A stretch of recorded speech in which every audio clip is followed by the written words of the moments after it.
Hi நண்பர்களே, அடுத்து நம்ம பார்க்க போகிறது வந்து பனானா ஜூஸ் தான். அதுதான் நம்ம எப்படி பண்ணுறதுன்னு பார்க்குறோங்க. குயிக்காக நம்ம வீட்டில் இருக்கிற 3 பொருள் இருந்தாலே போதும், சூப்பராக ஜூஸ் போட்டுடலாம். இப்போ அடிக்கிற வெயிலுக்கு நம்ம ஜூஸ் வந்து இதமாக போட்டு வீட்டில் இருக்கிறதே வச்சு நம்ம குடிக்கலாம். அதுக்கு நான் வந்து 3 பனானா எடுத்துருக்கிறோம். வாழைப்பழம் இது தோல் உச்சி கட் பண்ணி மிக்சி ஜாரில் சேர்த்துக்கலாம். நல்லா பழுத்த பழமாக எடுத்துக்காங்க. முடிஞ்ச அளவுக்கு காய் மாதிரி எடுத்தா இந்த ஜூஸ் வந்து டேஸ்ட் வராது, வளவளப்பா இருக்கும், குடிக்கிறதுக்கும் நல்லா இருக்காது. அதனால பழம் வந்து ரொம்ப பழுத்த பழமா இருக்கணும்.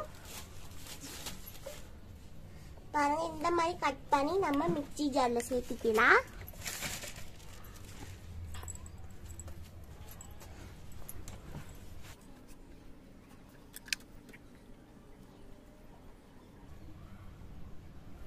எந்த பழமும் எடுத்துக்கலாம், பெரிய வாழைப்பழமும் எடுத்துக்கலாம், ஏலக்கி பழமும் எடுத்துக்கலாம்.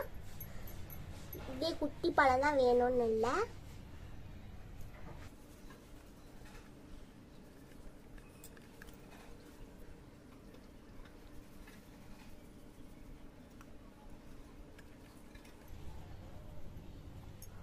பாருங்க, 3 பழமும் கட் பண்ணியாச்சு. இப்போ வந்து இது கூட ஒரு 1/4 லிட்டர் பால் சேர்த்துக்கலாம். பாருங்க, ஒரு அரை சொம்பு பாலுக்கு இது 1/4 லிட்டரு இது சேர்த்துக்கலாம். நம்ம பாருங்க சேர்த்திட்டு பால் கூட தண்ணி சேர்க்கறது வேணாம், பாலை சேர்த்துக்கலாம்.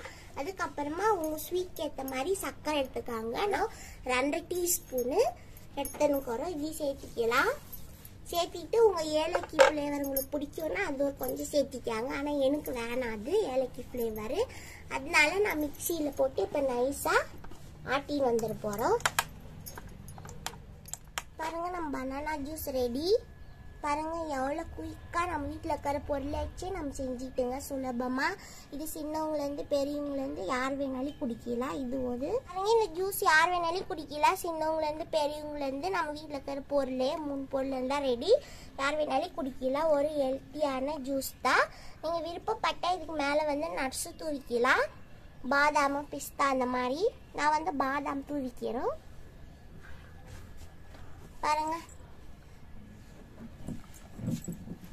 நம்ம ஜூஸ் ரெடி. பிடிச்சிருந்தா லைக் பண்ணுங்க, சப்ஸ்கிரைப் பண்ணுங்க, கமெண்ட் பண்ணுங்க, ஷேர் பண்ணுங்க. உங்களிடம் விடைபெற்றுக் கொள்கிறேன். நன்றி, வணக்கம்.